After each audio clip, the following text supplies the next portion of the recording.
ওর ফ্যামিলির কারণে আমি নিজের গহনা বিক্রি করে দিছি, দেবরে বিক্রি করে দিছি, বিদেশ পাঠাইছি, সবকিছু করছি। তারপরে বলে তুই কি এগুলো কিনাই না দিছিলি? আপনি এই পরকীয়াটা জড়লেন কেমন করে? আচ্ছা ভাই, একটা নারী কি চায় যে সে প্রেগনেন্ট হলে তার হাজবেন্ড তারে টেক কেয়ার করবে, আরো বেশি ভালোবাসবে, আরো ভালোবাসবে, বেশি। যে না আমার সন্তান আসতেছে। অবশ্যই। কিন্তু তার প্রথম সন্তানের বেলায় সে আমাকে ওই বাচ্চাটা ফালানোর জন্য ফোর্স করছে, এবং কি সে নিজে ওষুধ এনে আমাকে খাওয়াই দিছে মুখে। আমি হাতে পায়ে ধরছি যে না আমি বাচ্চাটা নিব। এই বাচ্চাটা হচ্ছে নষ্ট করার পরে ওই যে মন থেকে উঠা যায়, 3বার প্রেগনেন্ট হয়েছি, 3বারই বাচ্চা ফালাইতে চাইছো, তোমার কি আসলে বাবা হওয়ার ইচ্ছা নাই? ও কি আপনার চেয়ে ছোট ছিল বয়সে? হ্যাঁ। কত ছোট বছর ছিল। বয়সে ছিল? 10 বছর 11 বছরের গ্যাপ। মানে আপনার হচ্ছে এখন 31, ওর হচ্ছে 21। হ্যাঁ, এই যে আপনাদের দেখো, আপনাদের কি কখনো শারীরিক সম্পর্ক হয়েছে? এটাই মেন প্রবলেম। আমি এটা আর কি, কি রকম প্রবলেম? ওর সাথে দেখা হওয়ার পরে ওরকম সম্পর্ক হয় নাই, কিন্তু টাচিং টাচিং কিছু হয়েছে আর কি। আচ্ছা, স্পর্শজনিত। হ্যাঁ। রাস্তায়, রিকশায়, না, কোথায়? রেস্টুরেন্টে। Okay. ওই ওই একটা কারণে আমি ওকে বলতে পারতেছি না। মানে আমার লাইফে আমি বিয়ে হয়েছে 16 বছর, কিন্তু কোনো পুরুষের যে একটা একটা ওইটা আমি আর কি করতে পারি না এখনো পর্যন্ত, ওরে ছাড়া। ওর মাধ্যমে যেটা পাইছি আমি, মানে ওর টাচটাও আমার ভাল লাগে। আমাকে বুঝেন তো, ছেলেটা আপনার চেয়ে 10 বছরের ছোট, তারপর আপনি পাগল হইলেন কেমনে তার জন্য? ভাইয়া ও যে আবেগে হয়ে গেছে। আচ্ছা, আপনি ধরেন এই ছেলেটাকে ভালোবাসতে আপনি যে এই পরিমাণ পরিশ্রম করছেন, আপনার জামাইকে ভালোবাসতে কি এই পরিমাণ পরিশ্রম করেছিলেন আপনি? হ্যাঁ ভাইয়া, আমি ওকে পায়ে পর্যন্ত ধরছি যে তুমি আমাকে ভালোবাসো, গুরুত্ব দাও, আমাকে বোঝো। আপনি যদি আপনার ওয়াইফকে সবার সামনে ছোট করেন, অসম্মান করে কথা বলেন, তখন কিন্তু যে কোনো জায়গায় গেলেও যার কিনা হাজবেন্ড সম্মান দেয় না, তার কিন্তু কোথাও সম্মান নেই। আসসালামু আলাইকুম। আজকের এই গল্পটা খুব অন্যরকম। খুব অল্প বয়সে বিয়ে, স্বামীর প্রতি ভালোবাসা আসবে আসবে না, স্বামীর টেক কেয়ার, যখন কোনো কিছুতেই মিলছে না, ঠিক তখন নিজে একটু নিঃশ্বাস নেওয়ার জন্যে আরেকটা জায়গায় যাওয়া, এবং তারপরে দিন শেষে দেখা যায় যে সেখান থেকেই চরমভাবে প্রতারিত হওয়া। যারা মনে করেন যে হয়তো স্বামী, সন্তান, বউ এর বাইরে গিয়ে আপনি একটু সুখী হবেন কারোর সঙ্গে মিশে, শারীরিক মানসিকভাবে, তাহলে আপনার জন্য এই ভিডিওটা। আপনি যদি মনে করেন যে আপনার ওয়াইফ বা হাজব্যান্ড আপনাকে পরিপূর্ণ শান্তি দিতে পারছে না, আপনার অন্য কাউকে দরকার, তাহলে সত্যিকারে কি হয় এই ভিডিওটা দেখলে আপনি বুঝতে পারবেন। হ্যাঁ, শুরুতে বলি, আমাদের স্ক্রলে দেখানো নম্বরে আপনি চাইলে হোয়াটসঅ্যাপ করতে পারেন, ইমেল করতে পারেন আমাদের সাথে আসতে। ঈশিতা, তোমার বিয়ে হয়েছে আমাকে বললে 15 বছর বয়সে। ওই বিয়েটা কি লাভ ম্যারেজ ছিল না সেটেল ম্যারেজ? ওই বিয়েটা হচ্ছে ভাইয়া লাভ ম্যারেজ না। ও হচ্ছে আমাকে পছন্দ করতো, তারপর হচ্ছে আমার আম্মুকে হচ্ছে বলে যে আপনার মেয়েকে বিয়ে করব। হ্যাঁ। তখন ও দেখতে একটু ভালো ছিল, তো তো এর জন্য আমার আম্মু ছেলে হিসেবে পছন্দ করছে, দেন আমাদের বিয়ে হয়েছে। এলাকায়? না না, ও হচ্ছে আমার মামা হচ্ছে ওকে ড্রাইভার হিসেবে রাখছিল। আচ্ছা। তো হচ্ছে আমাদের বাড়িতে মাঝে মাঝে মানে যাওয়া আসা করতো আমার মামার সাথে। তখন হচ্ছে আমাকে দেখে, দেখার পরে পছন্দ করে, তারপর হচ্ছে আমার মামিকে প্রস্তাব দেয় যে আমি ওকে বিয়ে করব। তারপর হচ্ছে আমাকে মানে আমার আম্মু পছন্দ করে, তারপর হচ্ছে আমাদের বিয়ে হয়। আচ্ছা। কিন্তু বিয়ে হলে কি হবে, মানে আমি কেন জানি ওকে দেখতে পারতাম না। কেন? কি জন্য? জানি না, মানে ওকে আমার ভালো লাগতো না। কিন্তু ওই যে কথায় আছে না, যদি কপালে থাকে তাহলে হচ্ছে বিয়ে হবেই, মানে এটা হচ্ছে আল্লাহ তাআলার লেখা। তো ওইভাবে বিয়েটা হয়ে গেছে, আচ্ছা। মানে কোনো কারণ ছিল না। বিয়ের পরেও কি এই ভালো না লাগাটা স্থায়ী ছিল? বিয়ের পরে ভাবছিলাম হয়তো ভালো লাগবে, কিন্তু ওর মানে যে ছেলেরা হচ্ছে সবসময় মা বোন ভক্ত থাকে, ওই ছেলেরা কখনো স্ত্রীদের ভালোবাসতে পারে না বা ভালো রাখতে পারে না। পয়েন্ট। ও হচ্ছে ওর মা বোন যা বলবে তাই। বউ কিছু না? না। এবং কি ভাই, আমার যখন বিয়ে হয়েছে, এটা একটু বলি আমি। আমাকে যখন ওর আম্মু আব্বু দেখতে আসে, ফ্যামিলি ভাবে তো, মানে হয়েছিল বিয়েটা, তো ওর আম্মু হচ্ছে দেখতে আসে প্রথমবার। দেখতে এসে আমাকে মোটামুটি পছন্দ করে, কিন্তু ওদের কথা ছিল যে আমাদের ছেলেকে যদি এখানে বিয়ে করে, যেহেতু ও ছিল আমার মামার ড্রাইভার আর আমরা ছিলাম মালিক, মানে আমার মামা ছিল মালিক, তো ওরা ভাবতো যে মানে ওদের কাছে অনেক টাকা। কিন্তু এর একটা পেছনের কাহিনী হচ্ছে, আমার যখন 3 বছর বয়স, তখন হচ্ছে আমার আব্বুর সাথে আমার আম্মুর ডিভোর্স হয়। আমার আব্বু পরকীয়াতে জড়ায় হচ্ছে আমার আম্মুকে ডিভোর্স দেয়। ওইখান থেকে আমাদের জীবনের যুদ্ধ শুরু, সংগ্রাম শুরু। তো ওই হিসেবে যার বাবা নাই তার তো কিছুই নাই। তো ওর ফ্যামিলি ভাবতো যে মামা যেহেতু বড় লোক, আমরা ডিমান্ড করলে হয়তো পাবো। আচ্ছা। তো ওই সময় 2009 সালে ভাইয়া 5 লাখ টাকা এক ট্রাক ফার্নিচার দাবি করছিল ওরা। অনেক কিছু। অনেক কিছু, হ্যাঁ। তো তো আমার ফ্যামিলি থেকে বলছিল যে ছেলে যদি আমাদের মেয়েকে এমনি নেয় তাহলে দিব, না হলে দিব না। আমাদের ফ্যামিলি থেকে বলা হয়েছিল। তারপরে ওরা চলে যায়, চলে যাওয়ার পরে ওই ছেলে 7 দিন পর বাড়িতে মানে যায়, ওর মা বাবার সাথেই চলে যায় বাড়িতে। বাড়ি যাওয়ার পর ওর আম্মু আব্বুরে বলে যে না আমি ওকে বিয়ে করব না। কিন্তু যখন রিটার্ন আবার ঢাকায় আসে 7 দিন পর ও পাগল হয়ে যায় আমার জন্য, কিন্তু ওর সাথে আমার রিলেশন না। মানে আমাকে দেখে ওর পছন্দ হয়েছে, আমাকে লাগবে, আসে না যে এরকম যে ওই মেয়েকে আমার ভালো লাগছে আমি বিয়ে করব। তো হচ্ছে আমার আম্মুকে বলে যে আন্টি আপনি যদি আপনার মেয়েকে না দেন তাহলে হচ্ছে আমি গলায় দড়ি দিয়ে মরে যাবো, বিষ খাবো, এরকম আমার আম্মুকে ডাইরেক্ট বলছে, আমাকে বলে নাই। তারপর আমার আম্মা বলতেছে যে এরকম। পরে আমি বললাম যে তুমি কেন, তখন আমি ওকে আপনি করে বলতাম যে আপনি কেন এরকম করতেছেন, আপনি আমার থেকে সুন্দর মেয়ে পাবেন, আরো ভালো মেয়ে পাবেন, আমার বাবা নাই, আমি তো এত ডিমান্ড পূরণ করতে পারবো না। তারপরে হচ্ছে ও আমাকে বলে যে দেখো আমি তো সুন্দর মেয়ে পাবো কিন্তু তোমাকে তো পাবো না। তখন আমি চিন্তা করলাম যে না, একটা মানুষ যদি আমার জন্য এত পাগল থাকে, আচ্ছা দেখি বিয়ে করি। তারপর ও হচ্ছে আমার সাথে কথা বলা শেষ। তারপরের দিন ও তখন কথা বলা শেষ রাতের 10টা বাজে। ভাইয়া গ্রামে কিন্তু রাতের 8টা বাজে অনেক রাত, অনেক রাত, রাইট। সেখানে হচ্ছে রাতের 10টা আনুমানিক 10:30 আমি ঘুমাইতেছিলাম, তখন ও হচ্ছে কল দিছে আমাকে। কল দিয়ে বলতেছে কি করো? পরে আমি বললাম যে আমি ঘুমাইতেছি। বলে যে তুমি ঘুমাও, আমার ঘুম নাই। পরে আমি বললাম কেন? আমি তো তোমাকে বিয়ে করতে আসতেছি। যেহেতু আমার ফ্যামিলির প্রস্তাব দিছে ওই হিসেবে আমি কথা বলতাম ওর সাথে, ওইটা কিন্তু প্রেম ছিল না ভাইয়া, বিয়ে কিন্তু ঠিকঠাক। এখন বলতেছে যে আমি তোমাকে বিয়ে করতে আসতেছি। তখন আমি বললাম কেমনে কি এত রাতে? ভাইয়া ঢাকা থেকে কিন্তু মানিকগঞ্জে আসতে সময় কম লাগলেও কিন্তু 1-1.5 ঘন্টা তো লাগে। হ্যাঁ লাগে। তো তারপরে হচ্ছে ওই দিন প্রচুর জ্যাম ছিল, জ্যাম থাকার কারণে রাতের 1টা বাজে 12টা বাজে আনুমানিক আমাদের বাড়িতে আসে। আসার পর আমার ফ্যামিলি সবাই বলে যে দেখো যেখানে তোমার বাবা মা দেখে গেছে, পছন্দ করে না, এত টাকা দাবি করছে।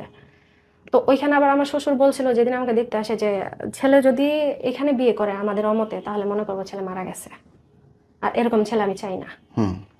এই দাবিগুলা পূরণ করা না করে যদি আমাদের ছেলে বিয়ে করে তাহলে হচ্ছে আমরা ছেলে মানি না। ওই যে ভাইয়া যে একটা ডিমান্ড ছিল, বুঝতে পারছি। এই ডিমান্ডের কারণে 16 বছর আমি এটা ইয়ে দিছি। আমার বিয়ের পরে তারপর আমাদের বিয়ে হয় কোনোভাবে, আমার মামা রাজি ছিল না, আমার ভাই রাজি ছিল না। তারপরে বিয়ের পরে কি তোমার সাথে হাজবেন্ডের সম্পর্ক ঠিক হয়েছিল? না না ভাইয়া, ছিলই না। আমি বলি এখন, ওই যে বিয়ে যে হলো তারপরে হচ্ছে আমি সবাই আমাদের এলাকায় বলা বলি করতেছিল যে ছেলের বাড়ি এত দূর, তোমার বাড়ি এত দূর, ওর বাড়ি হচ্ছে চাঁদপুর, ছেলের বাড়ি এত দূর, তোমার বাড়ি এত দূর, ওই ছেলে তো তোমাকে নিয়ে খাবে না। দেখা গেছে একটা বাচ্চা হইলে তোমাকে ছাইরা দিবে। আর ওই ছেলের বাড়ি ঘরও তো দেখা হয় নাই। আমরা কিন্তু ভাইয়া ওই ছেলেদের বাড়ি হতে যাওয়া হয় না আমাদের। জাস্ট আমার মামি গেছিল, কিন্তু আমাদের মানে আমার মামি ওই গেছিল, আমার মা বা ভাই কেউ জানে। তো আমার মামি এসে বলতেছিল যে ছেলেদের বাড়ি এরকম। তো আমার আম্মা হয়েছে কি ভাইয়া, এখানে একটা হাসির কথা কি জানেন, আমার আম্মা চাচ্ছিল যে এইটাই ওনার মেয়ের জামাই হোক। কেন? আমি জানি না, দেখতে অনেক সুন্দর ছিল, স্মার্ট ছিল, লম্বা ছিল, মানে জামাই হিসেবে আমার আম্মুর পছন্দ হয়েছে। মানে বাকি সব বাদ, মানে আছে যে জামাই পছন্দ দিয়ে দিলাম, আর কিছু দেখার দরকার নেই, দিল বিয়ে। তারপর হচ্ছে বিয়ের পরে আমার যখন কিনা এগুলো বলতেছিল যে মেয়েকে নিয়ে খাবে না, তারপর হচ্ছে আমি অনেক কান্নাকাটি করতেছিলাম। ভাই একটা মেয়ের ডিভোর্স মানে তো জানেন ভাই, আমার যখন বিয়ে হয় তখন কিন্তু আমি মাত্র 7-এর ফাইনাল পরীক্ষা দিছি, 8-এ মাত্র উঠছি। আর তখনই আর কি আমার বিয়ে হয়। তারপরে আমি ওইখান থেকে মানে আমার যখন কিনা বিয়ে হয় তারপর থেকে আমি স্কুলে আর যাই না, কেন লজ্জা লাগে, বান্ধবীরা বলে যে বিয়ে হয়েছে কেমনি কি এগুলো বলে দেখে আমি আর স্কুলে যাই না। তারপর হচ্ছে আমি বাসায় থাকি। তারপরে ওই এলাকাবাসীর এই কথার কারণে ও আমাকে ঢাকায় নিয়ে আসে। এতটা পরিমাণ অভাব ছিল যে মানে তখন ও বাড়ির বড় ছেলে, ফ্যামিলি সবাইকে দেখতে হয়। আমার শ্বশুর আবার আমার বিয়ের 1 বছর আগে থেকে কিছু করে না। আমি মানে এই অভাব দেখার পরে নিজের পড়ালেখার ইচ্ছাটাই চলে যায়। কিন্তু আমি কিন্তু স্টুডেন্ট ভালো ছিলাম, মানে আমি স্কুলে আমি কখনো ভালো করে প্রাইভেট পড়তে পারি না, যেহেতু বাবা ছিল না। ওই হিসেবে আম্মু একা, নিজে একটা মহিলা মানুষ, তখন একটা সংগ্রামী জীবন। আমি বুঝতাম যে সবকিছু যে মা তো এত কিছু পারে না। তো ওই সময় থেকে মানে নিজে নিজে পড়ালেখা করতাম। কিন্তু যখন বিয়ে হয় তখন ভাবছিলাম হয়তো লেখাপড়াটা একটু ভালো হবে, কিন্তু যখন কিনা পরিস্থিতি দেখলাম যে ওনাদের ফ্যামিলি এতগুলা মানুষ, ছোট ছোট ভাই বোন, ও বড় ছিল তখন, ওর বয়সও কম, 21 বছর বয়স। তখন হচ্ছে আমি চিন্তা করলাম যে যাক একটু স্যাক্রিফাইস করি, নিজের লেখাপড়াটাই বাদ দিই, সংসারে হাল ধরি, বড় বউ যেহেতু আমি। তো তখন থেকে হচ্ছে সংসারে হাল ধরি। তারপর হচ্ছে আমার ননদের আবার বিয়ে হয়েছে চাচাতো ভাইয়ের কাছে। ওনার বাবা আবার ছোটবেলায় মারা গেছিল, মা আবার অন্য জায়গায় বিয়ে করছে। আমার শ্বশুর তখন মানে ওনাকে ছোট থেকে লালন পালন করছে। লালন পালন করার পরে যখন কিনা বড় হয় ওই ছেলের কাছে মেয়ে বিয়ে দিছে। তাহলে হচ্ছে ভাইয়া আমার ননদ কিন্তু ঘরেই রয়ে গেল, উনি কিন্তু বাহিরে যায় নাই। তো ননদ ঘরে থাকা তো বিরাট ব্যাপার। হ্যাঁ মানে আমার শ্বশুর বাড়িতে আমার জীবনটা শুধু তছনছ হয়েছে আমার ননদের কারণে। এই যে আমি যে সুখ পাইলাম না, শান্তি পাইলাম না, সবকিছুর মাস্টার মাইন্ড হচ্ছে আমার ননদ। এবং ননদদের এ সম্পর্কে কোনো ধারণাই নেই, তারা মনে করে তারা ঠিকই করতেছে, হ্যাঁ তার ভাইকে সে মানে দেখে এমন রাখতেছে। একটা মানে আচরণ করে মনে হয় আমি ওই বাড়ির মানে চাকর, উনি হচ্ছে মালিক। কথায় কথায় বলে বাপার বাড়ি যে বাহাদুরি কর, এরকম বলে। তারপর হচ্ছে আমি ঢাকায় এসে যখন থাকি তখন ওই সংসারে হাল ধরি। তারপর আমার ননদের জামাই তো কিছু করতো না, তখন বেকার, বিয়ে হয়েছে, কিছুই করে না। তো এক প্রকার নিজের গহনা বিক্রি করে হচ্ছে ওনার জামাইরে বিদেশ পাঠাই। চিন্তা করি যে না, উনি যদি বেকার বসে খায় তাহলে হচ্ছে ননদরে টানা লাগে, ননদের জামাইরে টানা লাগে, পুরা সংসার টানা লাগে। 8-10 জনের একটা মানুষ যে সংসারটা। নিজের গহনা বিক্রি করে আপনি ননদের জামাইকে বিদেশ পাঠানোর? হ্যাঁ নিজের। এবং কি আমি এটা আমার মাকে পর্যন্ত বলি নাই। আমার মাকে কেন বলি না ভাইয়া, আমার আম্মু যেহেতু বাবা ছিল না, অনেক কষ্টে আমাকে মানে গহনা বানিয়ে দিছিল বিয়ের সময়। তো আমি চিন্তা করলাম আমি যদি এগুলো আমার আম্মাকে বলি, বিয়ের 6 মাসও হয় না, আমি যদি বলি তাহলে হচ্ছে আম্মা কষ্ট পাবে যে তুমি আমারে জিজ্ঞেস করলা না। রাইট। এর মধ্যে কি হয়েছে ভাইয়া, আরেকটা ঘটনা। যখন বিয়ের পর আমাকে ঢাকায় নিয়ে আসে 1 মাস পর, তার কিছুদিন পরে আমার ননদ, বড় ননদ, ছোট ননদ এবং মেজ ননদ আসে। আমার বড় ননদ, ছোট দেবর আর মেজ দেবর আসে। ননদ না, সরি, বড় ননদ দেবর 2টা আসে আর কি। ওরা যেহেতু 3 ভাই 2 বোন, বড় ননদ আর 2টা দেবর আসে। আসার পরে তখন আমি একটা ছোট বাসায় থাকি, যেহেতু আমার মানে ইনকাম ওইরকম না, আবার নতুন সংসার, ছোট একটা রুম হলেই চলে। তো ওইখানে এসে ওরা এসে হচ্ছে ওইখানে উঠে। তারপরে যখন পরিস্থিতি বুঝি, ওইটা বুঝে আমি আমার ননদ নিয়ে আমার বাবার বাড়ি যাই। বাবা। তার মানে তো সংসারে উত্থান পতনের মধ্যে দিয়ে আপনার যাচ্ছে, কিন্তু হুম। এই এই মানুষটার কাছ থেকে সরতে আপনার কখন ইচ্ছা হইলো? সত্যি ইচ্ছা হয়েছে যে প্রতিনিয়ত আঘাত, মানে এমনও দিন গেছে যে মার কথা শুনে আমাকে মারছে।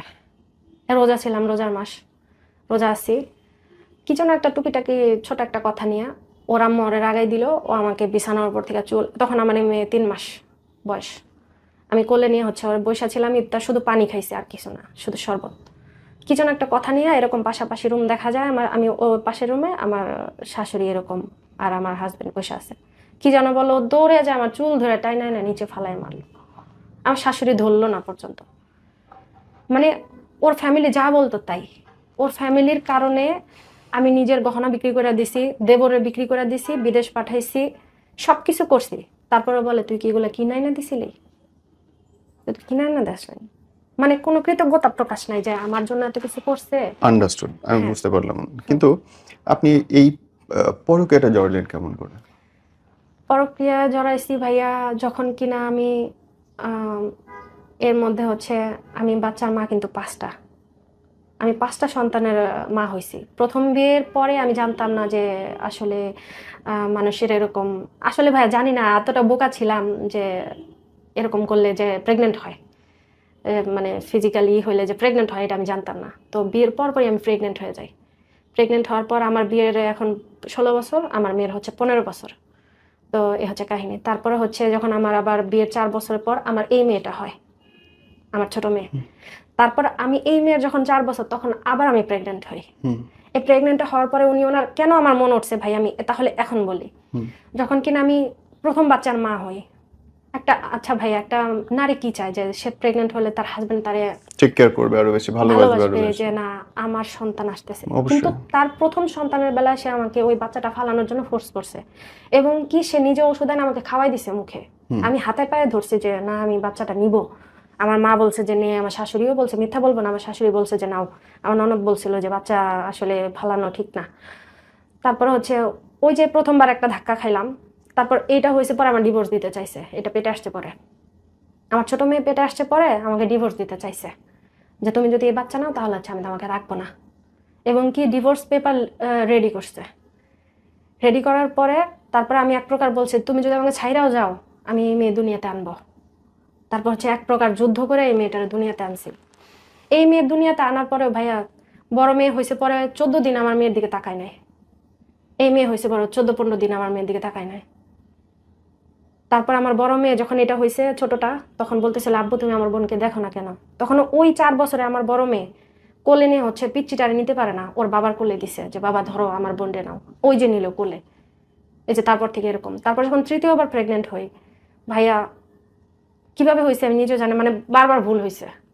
তারপর হচ্ছে তৃতীয় নাম্বারটা হচ্ছে আমাকে বলে যে দেখো আমার ফ্যামিলির আমার চালাইতে হয়, আমার সংসার চালাইতে হয়, আমি ভাই বোন দেখতে পারি না, টাকা পয়সার সংকট, তুমি যদি আবার প্রেগনেন্ট হও তাহলে হচ্ছে এই বাচ্চা আমি কেমনে কি করব, তুমি এই বাচ্চা ফালাই দাও। তারপর হচ্ছে এই ভাইয়া আমার এই বাচ্চাটা ও নষ্ট করে। ওকে। এই বাচ্চাটা হচ্ছে নষ্ট করার পরে ওই যে মন থেকে উঠা যায় যে 3বার প্রেগনেন্ট হয়েছি, 3বারই বাচ্চা ফালাইতে চাইছো, তোমার কি আসলে বাবা হওয়ার ইচ্ছা নাই?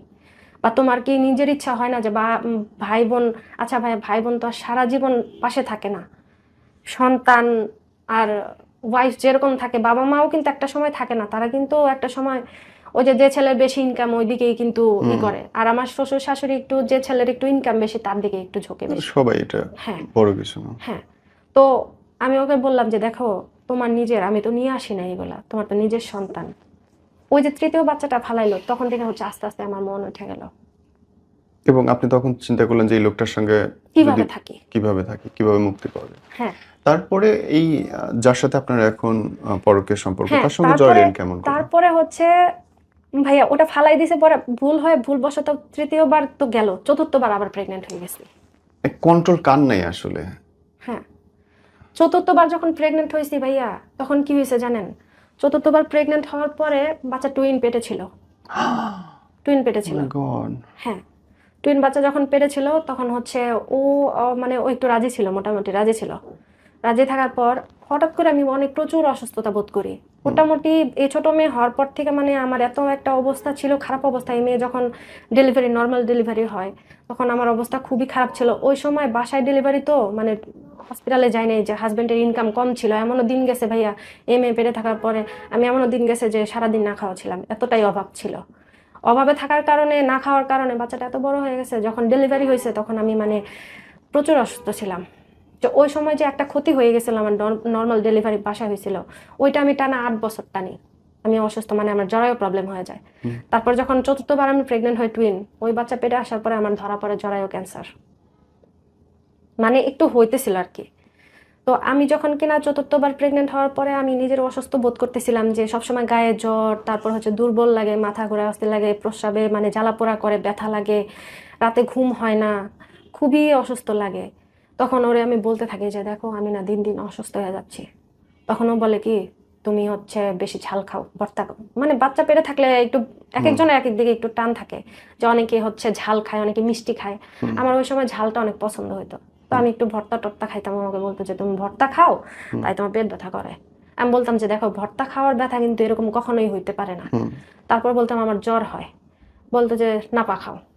পর আমি বলতাম দেখো আমার অনেক দুর্বল লাগে, কয় ঠিক মতো খাও। তারপর আমাকে ডক্টরের কাছে নিয়ে যায় না। তারপর এক প্রকার এতটা পরিমাণ অসুস্থ হয়ে গেছি আমি নিজে নিজেই ডক্টরের কাছে গেছি।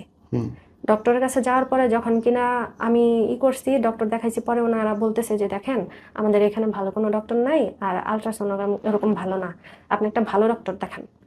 যখন আমি ভালো ডক্টরের কাছে যাই তখন মানে একটা হসপিটালে যাই আমার পাশেই, আমার বসুন্ধরার ওইদিকে, তখন ওনারা বলে যে আপনি তো খুব ভয়াবহ একটা আছেন ভাইয়া। যখন একটা মানুষ অসুস্থ থাকে সে যদি নিজের কানে শুনে তখন কিন্তু পরিস্থিতি অন্যরকম হয়ে যায়।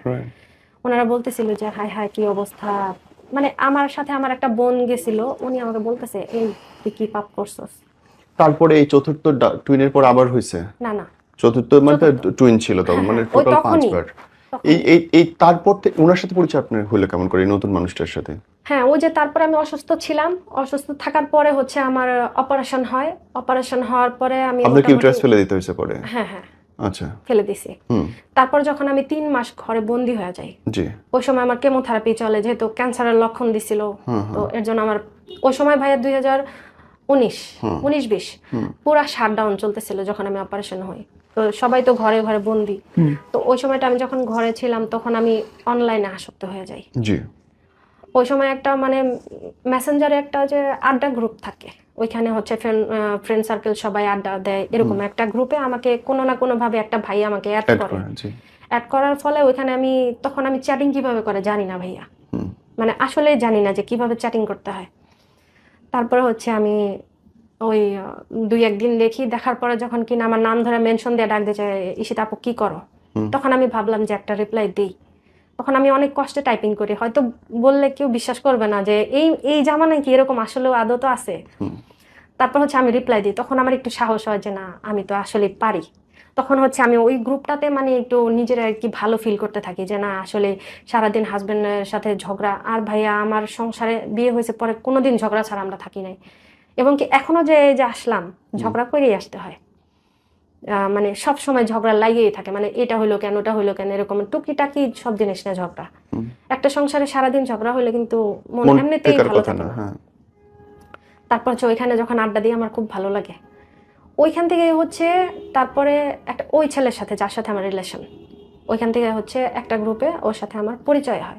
এবং আপনার যার সঙ্গে রিলেশন সে তো আপনার যে ধর্মীয় দৃষ্টিকোণ থেকেও আলাদা। হুম। আপনি মুসলিম, সে হিন্দু। হ্যাঁ। ওকে, শুরুটা কেমন করে হলো? শুরুটা হচ্ছে আমি যখন কিনা যে গ্রুপে ওর সাথে আমার পরিচয় হয়, ওই গ্রুপে আসলে সবাই ছোট ছোট ছিল। মানে সবারই মোটামুটি 18, 19, 16, 15 এরকম বয়সের ছিল, 21, 22, 23 উপরে না। তো আমি ভাবলাম যে বাচ্চা গ্রুপ, আমি কেন জানি নিজের পিকগুলো দিতেছিলাম। মানে আমি জানি না, আমি কখনো গ্রুপে পিক দিই না, কিন্তু ওই দিন আমি আমার শাড়ি পরা পিক মানে যত পদের পিক ছিল আমি না মানে সবগুলো দিতেছিলাম। তো দেখার পর ওই ছেলেটা আর কি আমাকে দেখে বলে যে ক্রাশ খাইছি। তখন আমি মানে ভাবি যে বাচ্চা মানুষ আর কি ক্রাশ খায়, মানে হাসায় উড়ে দিই আর কি, ফান করি। তারপর আমাকে ইনবক্স আইসা বলে যে তোমাকে দেখে তো আমি ক্রাশ খাইছি। পর আমি বললাম যে ক্রাশ খাওয়ার কি আছে। তখন মানে টুকিটাকি ওর সাথে কথা হইলো, তারপরে আমি কেন যেন ওকে ব্লক দিলাম। প্রথম দিনে কথা বলার পরে ব্লক দিয়ে দিছি। ব্লক দেওয়ার পরে ও হচ্ছে আমাকে গ্রুপে এসে বলতেছে, আন্টি বলে ডাকতো তখন আমাকে, যে আন্টি তুমি আমাকে ব্লক দিলা, ব্লকটা খোলো, কথা আছে। পরে আমি বললাম যে কি বলবা বলো, বলে যে ইনবক্সে আসো। পরে ইনবক্সে গেলাম, তখন ওইখান থেকে টুকিটাকি কথা। আমার মেয়েকে নিয়ে স্কুলে যায়, আমি যেহেতু কুড়িলে থাকি, আমার বিশ্ব রোডে থেকে হচ্ছে কুড়িল থেকে হচ্ছে আমার খিলখাতা যাওয়া লাগে, কর্মীটোলা আমার মেয়ে স্কুলে পড়ে। তারপরে হচ্ছে ওইখানে যখন কিনা আমি যাই স্কুলে, মেয়ের তখন এক্সাম চলতেছিল, বসে বসে ভালো লাগে না, তখন কি করতাম ওর সাথে চ্যাটিং করতাম যে কি করতেছো, খাইছো কিনা, মানে খুব কেয়ার করতো। তো আমার কাছে কেমন জানি ভালো লাগতো। আর মানে তখন আন্টি বললেও না, মানে যে যাক আমার একটা মানুষ আছে যে আমার খোঁজ খবর নাই, এরকম ভাবতাম। তারপর ওইখান থেকে কথা বলতে বলতে জুনের 3 তারিখে, আমার মেয়ের যেহেতু বার্থডে 6 তারিখে জুনের, তো আমি করছি 3 তারিখে আমার ননদের জামাই আসলো বিদেশ থেকে, হচ্ছে ওনাকে নিয়ে আমি চাঁদপুর যাই। যাওয়ার পরে ওইখানে হচ্ছে প্রথম 3 তারিখ থেকে ওর সাথে আমার কথা স্টার্ট হয় ভালো করে। ওই দিন ও সারাদিন আমার মানে খোঁজ খবর নেয়, সারাদিন ওর সাথে রাতের 3টা পর্যন্ত কথা হয়। কিন্তু এর মধ্যে একটা মজার বিষয় হচ্ছে কি ভাইয়া, আমি যে মেসেঞ্জার গ্রুপ চালাই এটা হচ্ছে আমার হাজবেন্ড জানে না। আচ্ছা। এগুলো হচ্ছে জানলে কখনো করতে দেবে না, আড্ডা দিতে দেবে না। একদিন দেখছিল, ওর পর থেকে আর কি সব ওর সামনে ডিলিট করাইছে, কিন্তু ও জানে না, কিন্তু আমি লুকাই লুকাই করি। এবং কি এখনো সে জানে না আমি এখানে আসছি। তারপর হচ্ছে ওর সাথে আড্ডা দিলাম, গল্প টল্প করলাম আমার লাইফের। তাও ভাই এখানে আরেকটা কিছু মিস করে গেছি, সেটা হচ্ছে আমি গ্রুপে আমার লাইফ স্টোরি কিছুটা শেয়ার করতেছিলাম যে আমার লাইফটা এরকম এরকম। সবাই আছে না জিজ্ঞেস করে তোমাদের লাইফটা কেমন, কি করতেছো, তখন আমি বললাম যে এরকম এরকম। তখন থেকে ওর সাথে আমার 3 তারিখ থেকে কথা স্টার্ট। ওই যে বললো যে তোমার লাইফ স্টোরি শুনে আমার অনেক খারাপ লাগছে, আমি জীবনে একটা জিনিস চাই যে আমি যদি তোমার হাসাইতে পারি বা তোমার ভালো রাখতে পারি, এটাই আমার লাইফের অনেক। আমি তোমার মতো মেয়েরে যে হাজবেন্ড কষ্ট দেয় সে কেমন হাজবেন্ড, আমি হইলে তো তোমার রানীর মতো রাখতাম। Common dialogue. হ্যাঁ, আমি হলে তো তোমাকে রানীর মতো রাখতাম, আর তোমাকে যে পাইবো সে তো জান্নাত পেয়ে গেছে। আর ওর একটা জিনিস ভাইয়া ভালো লাগতো কি, দেখেন সবারই একটা ধর্মের প্রতি দুর্বলতা আছে। ও হিন্দু হলে কি হইব, কথায় কথায় মানে সালাম দিত, আলহামদুলিল্লাহ বলতো, ইনশাল্লাহ বলতো। ওর কথার ভিতরে কোনো হিন্দুর কোনো ছোঁয়া ছিল না, মানে ও সবকিছুতেই মুসলিমদের মতো চলাফেরা। তখন আমি ওকে একদিন জিজ্ঞেস করি, আচ্ছা একটা কথা প্রশ্ন করি, তুমি কি হিন্দু না মুসলিম? তখন বলে তুমি কি আমার নাম দেখো নাই? আমি দেখছি তো। বলে যে তাহলে কেন মানে জিজ্ঞেস করলা? পরে আমি বললাম আমি তোমাকে তো দেখে তো বোঝা যায় না তুমি যে হিন্দু, তুমি তো পুরো একদম মুসলিমদের মতো চলাফেরা। আপনাদের এই প্রেমটা কি সামনাসামনি দেখে হয় নাকি অনলাইনই হয়? অনলাইনে।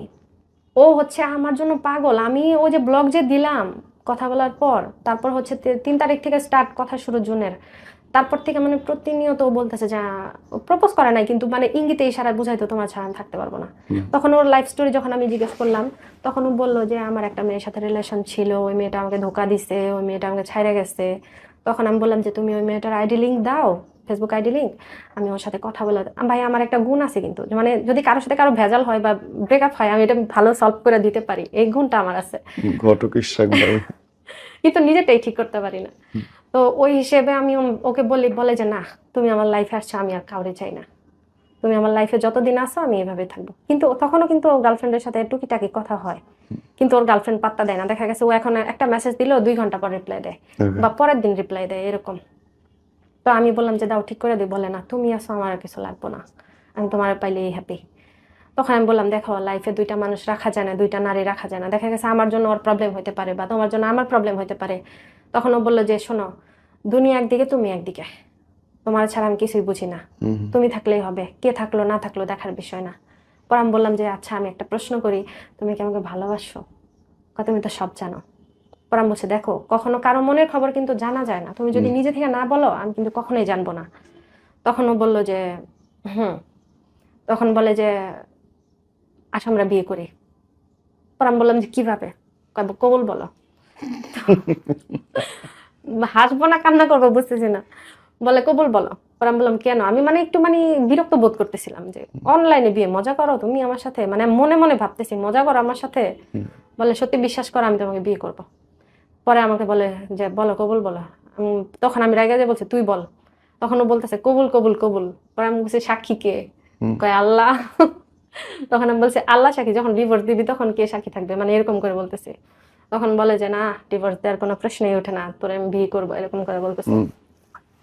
তখন আমি বললাম যে শোনো, তুমি প্রতিষ্ঠিত হও, নিজের কিছু করো, তারপর আমরা বিয়ে করি। গেল জানুয়ারিতে আমাদের বিয়ে করার কথা ছিল। তখন ও আমাকে বললো যে হ্যাঁ কিছু করব, কিন্তু কথা হচ্ছে ওরকম তো কোনো অপশন নাই।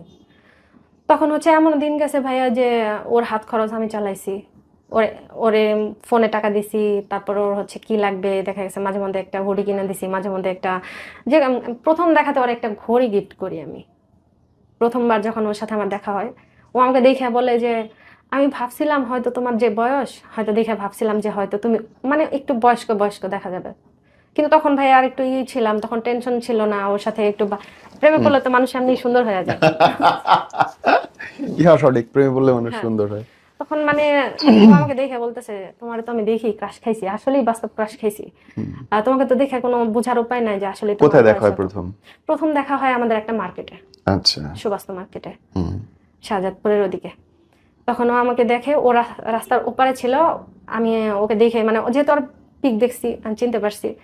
ওই পার থেকে ওর হাতটা যখন ধরে আমি পার করে আনি, হাত ধরার পর ও মানে এমন নার্ভাস হয়ে গেছে, জীবনের ফার্স্ট, মানে ও গাড়ির নিচে পা দিতে গেছে, আমি ওর হাত দিয়ে টাই না মানে সরাই আনছি। ও কি আপনার চেয়ে ছোট ছিল বয়সে? হ্যাঁ, বয়সে কত ছোট বছর ছিল। বয়সে ছোট? ভাইয়া এটা হচ্ছে অনেক গ্যাপ, 10 বছর 11 বছরের গ্যাপ। মানে আপনার হচ্ছে এখন 31, ওর হচ্ছে 21? হ্যাঁ, আচ্ছা, এরকম। ওকে। জি। তারপরে হচ্ছে এরকমই প্রেম চলতে থাকে, ভালোই দিনকাল চলে। তারপর হঠাৎ করে হচ্ছে যখন কিনা মানে আমি পুরোপুরি ওর আসক্ত হয়ে গেছি, তখন হঠাৎ করে ওর পরিবর্তন, মানে কেন যেন ব্যস্ততা দেখায়, আমি অসুস্থ হয়েছি, মানে আমার তখন জন্ডিস হয়েছিল, খুবই ব্যস্ততা দেখাইতেছে যে আমার কাজ আছে, আমার খেলা আছে, আমি খেলতে গেছিলাম, আমি এটা করছিলাম, আমি ওটা করছিলাম, মানে বাহানার তো কোনো শেষ নাই। যখন রিলেশনের শুরু তখন কিন্তু ভাইয়া মানে দুনিয়া উথাল পুথাল হয়ে গেলেও কিন্তু ওই মানুষটার জন্যই সময় থাকে, খাওয়া নাওয়া সবকিছু বাদ, মানে এই মানুষটারই আমি চাই। কিন্তু যখন কিনা বুঝতে পারে যে এই মানুষটা আমার প্রতি আকৃষ্ট হয়ে গেছে, তখন কিন্তু আর সময় থাকে না। ট্রু। ওকে, এই এই ওর সাথে যখন প্রেম হচ্ছে, এই দেখা হয়েছে কয়বার টোটাল আপনাদের? টোটাল দেখা হয়েছে, প্রথম দেখা হয়েছিল 1 বছর 2 বছর আগে, তারপর হচ্ছে কিছু মাস পরে আবার আসছিল, এইভাবে ও মানে কই মোট থাকতো? 5-6 বার দেখা হয়েছে, মাস 3 আগেও দেখা হয়েছে। থাকতো কোথায়? ও হচ্ছে রংপুর থাকতো। রংপুর থেকে এসে দেখা করতো? হ্যাঁ, এমনও গেছে ভাইয়া যে ওর গাড়ি ভাড়া বা ওই যে ও পাঠাও করে আসছে ওর, এটাও আমি ভাড়া দিছি ওর। এই যে আপনাদের দেখা হলো, আপনাদের কি কখনো শারীরিক সম্পর্ক হয়েছে? এটা ভাইয়া এটাই মেন প্রবলেম, আমি এটা আর কি, কি রকম প্রবলেম? ওর সাথে দেখা হওয়ার পরে ওরকম সম্পর্ক হয় নাই, কিন্তু মানে আমাদের আর কি টাচিং টাচিং কিছু হয়েছে আর কি। আচ্ছা, স্পর্শজনিত। হ্যাঁ, এরকম। রাস্তায়, রিক্সায়? না, কোথায়? রেস্টুরেন্টে। আচ্ছা, ওকে। রেস্টুরেন্টে প্রথমবার দেখা হয়েছে ওরকম হয় নাই, দ্বিতীয়বার যখন দেখা হয়েছে তখন আর কি হয়েছিল। এটা আমি আর কি জানাতে চাচ্ছি না বুঝতে পারছি। ওকে। ওই ওই একটা কারণে আমি ওকে বলতে পারতেছি না, মানে কেন? মানে আমার লাইফে আমি বিয়ে হয়েছে 16 বছর, কিন্তু কোনো পুরুষের যে একটা একটা ওইটা আমি আর কি করতে পারি না এখনো পর্যন্ত, ওরে ছাড়া। ওর মাধ্যমে যেটা পাইছি আমি, মানে ওর টাচটাও আমার ভাল লাগে, ওর কথা বলার ধরনও ভাল লাগে, ওর সবকিছুই ভাল লাগে। এটা আমি এর থেকে সুন্দর কেউ যদি আমার সামনে দাঁড়ায় থাকে বা এর থেকে ভালো কেউ দাঁড়ায় থাকে, আমার ওরকম আসে না, ফিল আসে না। ওর ওর ভালোবাসা চলতেছে, এর মধ্যে বদলটা হইলো কখন গিয়ে ওর? বদলটা হলো 1 বছর পরে, ওই যে একটা মেয়ের সাথে ওর সম্পর্ক জড়ায় গেল। ওর বোন বলল, বোনের সাথে ডেটিং এ গেল। তখন আমি বোনের সাথে ডেটিং এ গেল? হ্যাঁ, ও বোন বলে পরিচয় দেয়, কিন্তু ওর সাথে ডেটিং এ গেছে। ডেটিং এ গেছে যা হচ্ছে, একই রেস্টুরেন্টে একই গ্লাসে একই 2টা পাইপ দিয়ে হচ্ছে খাচ্ছে, তারপরে হচ্ছে ওকে কোলে নিচ্ছে, তারপরে ওর জ্বর হলে কেয়ার করতেছে। কোলে নিচ্ছে মানে ওই বোনের বয়স কত তার? এই তো এসএসসি দিল এবার, মানে দিছে গেলবার দিছে এবার কলেজে। 17-18 বছর বয়স, হুম ওইটার কোলে নিতেছে? হুম। কি অদ্ভুত তখন ভাই আমি ওরে বোন, তাই না? জিজ্ঞেস করলাম, ভাইয়া এটাও আমি জানতে পারতাম না ও আমার কাছে হাইড করছে। যখন কিনা ঢাকায় আমার সাথে দেখা করতে আসলো ওই মেয়ের সাথে ডেটিং এ যাওয়ার পর, আমি বুঝি না ভাইয়া, একটা মানুষের মনে দুইজন কেমনে থাকে। দেখেন ভাই, আমি এখন সবাই অনেকে বলতে পারে যে তুমি তো বিয়ে হয়ে আরেকজনের মনে গেছো। হ্যাঁ, হইতে পারে, কিন্তু ওই জামাই যদি তো মনে নাই আপনার? আমার হাজবেন্ড তো আমার মনে নাই, বা আমার কোনো কিছুতে নাই। যে হাজবেন্ড আমার বারবার আমার বাচ্চাকে আহ, রাখতে চায় না, তারপর হচ্ছে আমার অসুস্থতায় আমার পাশে দাঁড়ায় না, ওই হাজবেন্ড তো আর আমার মনে জায়গা নিতে পারে না। হ্যাঁ, আমি মানলাম আমাকে ট্রিটমেন্ট করাইছে, কিন্তু কথা হয়েছে কি ভাইয়া, টাকা পয়সা ধন সম্পদ কিন্তু জীবনের সব না। একটা নারীর ভালোবাসা, সম্মান, গুরুত্ব এটাই চায়। ও যখন আপনার এই পরকীয়াটা চলছে, তখন কি আপনার হাজবেন্ডের সঙ্গে শারীরিক সম্পর্ক ঠিক আছে? প্রথম ছিল, ঠিক ছিল। যখন কিনা একদিন ও আমাকে জিজ্ঞেস করলো যে তুমি কি ওর সাথে এরকম শারীরিক সম্পর্কে আছো, তখন আমি বললাম হ্যাঁ আছি তো। তখন আমি জানি না যে মানে ও আমার, মানে আমি ভাবতাম যে ও আমাকে ধোকা দিব, মানে এরকম কিছু একটা ভাবতাম, মানে যখন আবেগে পড়ার আগে এরকম ভাবতাম। কিন্তু যখন একদিন ওর আবেগে পড়ার আগে যখন কিনা একবার সম্পর্কে ছিলাম, তখন ও একদিন আমাকে বললো যে তুমি কি এগুলা করো। পরে আমি বললাম যে হ্যাঁ, ও তো আমার হাজবেন্ড, ওর হক আছে, আর আমাকে তো ও এমনি রাখবে না, কোনো হাজবেন্ড এইভাবে রাখে না। তখন ও বললো যে, একটা খারাপ ভাষায় গালি দিল ভাইয়া, যে তুই তো এরকম, মানে একটা গালি দিল, তুই রাস্তার কুত্তা, এরকম করে গালি দিল। তখন আমি বললাম যে কি হয়েছে, তুমি এরকম করে রাগো কেন? বলে যে কথা হবি না, তুই এগুলো করছিস কে, মানে এগুলা বইলা, মানে খুবই মানে করতেছে। তারপরে কি হয়েছে ভাইয়া, আমি কিন্তু ওকে ছাইড়া যেতে চাইছিলাম অনেকবার। আমি ওর এরকম মানে প্রথম প্রথম যখন কিনা ও আমার সাথে এরকম পাগলামি টাগলামি করতে, ছাইড়া যেতে চাইছে, এবং কি প্রুফ আছে আমার কাছে। ও হাত কাটছে, ও গলায় দড়ি দিতে গেছে, ও বিষ খাইতে গেছে, ও মেডিসিন খায়, মানে ট্যাবলেট খায় খায় পইরা থাকছে, 10টা 15টা করে 20টা করে ট্যাবলেট খাইছে, এরকম গেছে। যে ট্যাবলেট খায় খায় ও অজ্ঞান হয়ে পড়ে আসছিল, মানে বেহুশ, অজ্ঞান বলতে বেহুশ হয়ে পড়ে থাকতো। আমাকে বুঝেন তো, ছেলেটা আপনার চেয়ে 10 বছরের ছোট, তারপর আপনি পাগল হইলেন কেমনে তার জন্য? ভাইয়া ও যে আবেগে হয়ে গেছে, মানে দেখেন এখানে যদি প্রশ্ন করেন তাহলে হচ্ছে এরকম অনেক অনেক মানুষ আছে যারা বয়সে অনেক ছোটদের বিয়ে করে। ওদের মধ্যে ভালোবাসাটাই বড় কথা, বয়স কিন্তু বড় কথা না। আমি বয়স দেখে বিয়ে মানে পছন্দ করি নাই, বা ওর ধর্ম দেখেও করি নাই।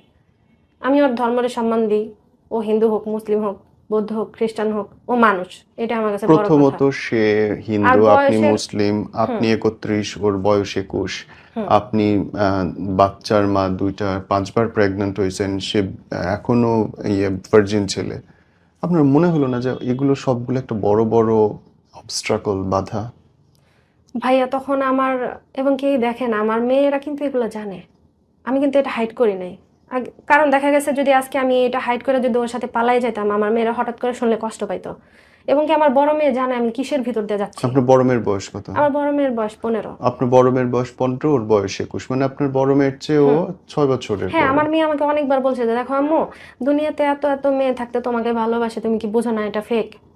তখন ভাই আবেগে পড়লে কোনো কিছু আর, তখন অন্ধ থাকে মানুষ, ভালোবাসলে অন্ধ হয়ে যায়। রাইট। তখন আমি অন্ধ ছিলাম। আমার মেয়েরা বলতো যে আম্মু তুমি দেখো, ও কিন্তু তোমাকে ভালোবাসবে না, ছাইরা দিবে, তো ও আলাদা না, ও সবার মতো। তখন আমি বলতাম আম্মু দেখো, সবাই যদি এক হয় তাহলে দুনিয়া তো চলতো না। আর সত্যি কথা বলতে ও আমার সবটা যায়নি, কিন্তু আমার, এবং কি আমার মেয়ের সাথে কথা বলছে পর্যন্ত, সবটা যায়নি আমাকেই করছে, আমার সাথে মানে রিলেশনে আপনার আসছে। মেয়েটা সহ বিয়ে করতে চাইতো? হ্যাঁ, ও বলতো ও এটা আমার খাওয়াবে বিয়ে। কি? ও বলতো যে আমি কিছু একটা করব, আমি যেটাই করি আমি কিছু একটা করব। কি করবে? ও 21 তখন বছর আমি ওর বয়স। বলছিলাম যে দেখো আমার মেয়ে ছাড়া, আমি মেয়েকে ছাড়া আমি যাইতে পারবো না। তখন ও বলছিল যে তোমার মেয়ে আমার মেয়ে কি আলাদা, এবং এরকম এই করে এই বলতো। কথাগুলো শুনে আপনার বিশ্বাস হচ্ছে তখন? ভাইয়া অন্ধ হয়ে গেছিলাম, মানে এতটা পরিমাণে ও আমাকে ইমোশনাল ব্ল্যাকমেল করছে। আমি যদি আপনাকে দেখাই ও কি কি করছে, ফোনে আছে, যদি আমি মানে আপনাকে ও দেখাই। যা ইচ্ছা করুক, হ্যাঁ, কিন্তু এতটা। ও যত পাগলামি করুক, যত মিথ্যা কথা বলুক, যত নাটক করুক, আপনি দেখতেছেন আপনার মেয়ের বয়সী প্রায় একটা ছেলে, সে আপনার মেয়ের দায়িত্ব নেবে, 2টা মেয়ের দায়িত্ব নেবে, আপনাকে দায়িত্ব নেবে, বিয়ে করবে, সংসার না, করবে, এগুলো 2টা আপনি মেয়ে নিবে না, আমি বলছিলাম যে আমি একাই আসবো।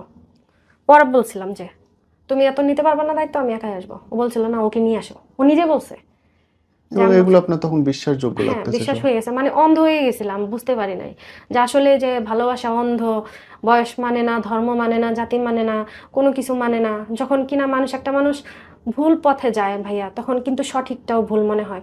এবং কি ওর জন্য আমি কি সহ্য করছি যদি আপনাকে বলি, তাহলে শুনেন। বলেন। আমি যখন কিনা ওর প্রতি এতটা আসক্ত হয়ে গেছি, আমি আমার মামি অসুস্থ ছিল, আমি ওনাদের বাসায় যাইতাম। তো ওইখানে দেখা গেছে অনেক মানুষ, একটা অসুস্থ বাসায় তো মোটামুটি অনেক মানুষ। ওইখানে যদি ওকে সময় দিতে না পারতাম, ও আমার সাথে রাগারাগি করতো, চিল্লাচিল্লি করতো। আবার ওর সাথে সময় দিতে গেলে আমার ফ্যামিলিরা বলতো যে তুই বিবাহিত, তোর হাতে সারাদিন কেন ফোন থাকে, হুম। চ্যাটিং করতে থাকিস সারাদিন। তারপর আমাদের বাড়িতে গেলে 24 ঘন্টা খাওয়া দাওয়া সব অফ, ওর সাথে থাকা লাগে।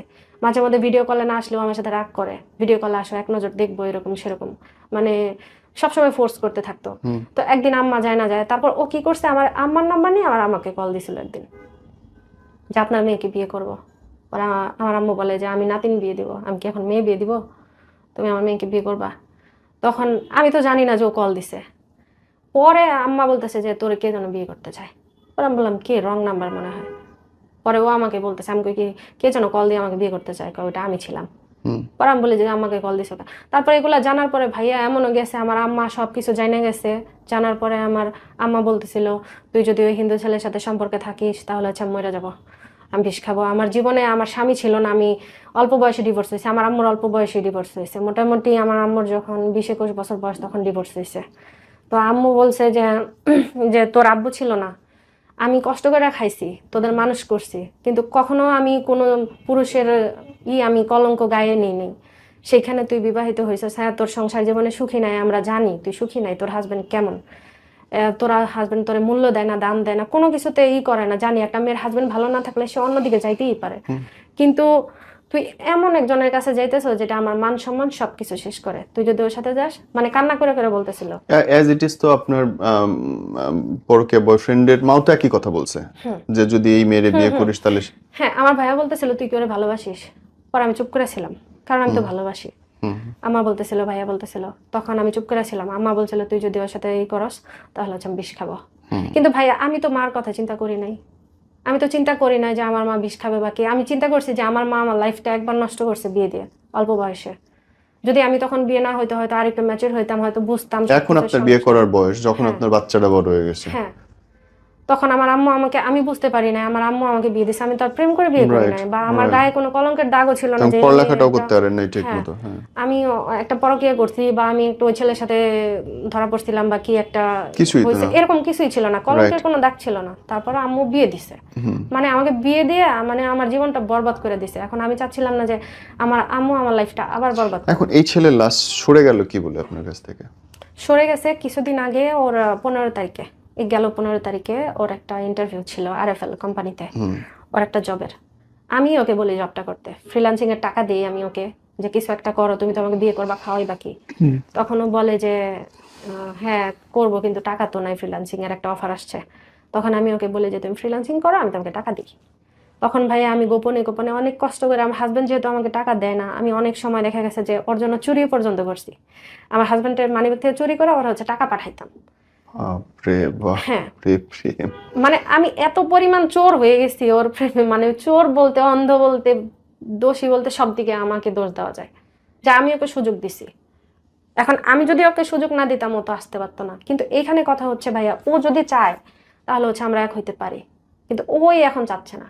যখন কিনা ওর ফ্রিল্যান্সিং এর টাকা দেই, তখন ফ্রিল্যান্সিং করা বাদ দিতে, মানে ও খেলে, ও হচ্ছে এই কাজ করে, সেই কাজ করে, ওই কাজ করে, ও ফ্রিল্যান্সিং করেই না, ক্লাস পর্যন্ত করে না। নোটিফিকেশন আসে যে ক্লাসের, যে এখন জয়েন হোক, ও করে না। তখন আমি ওকে বলি তুমি কি ক্লাস করো না।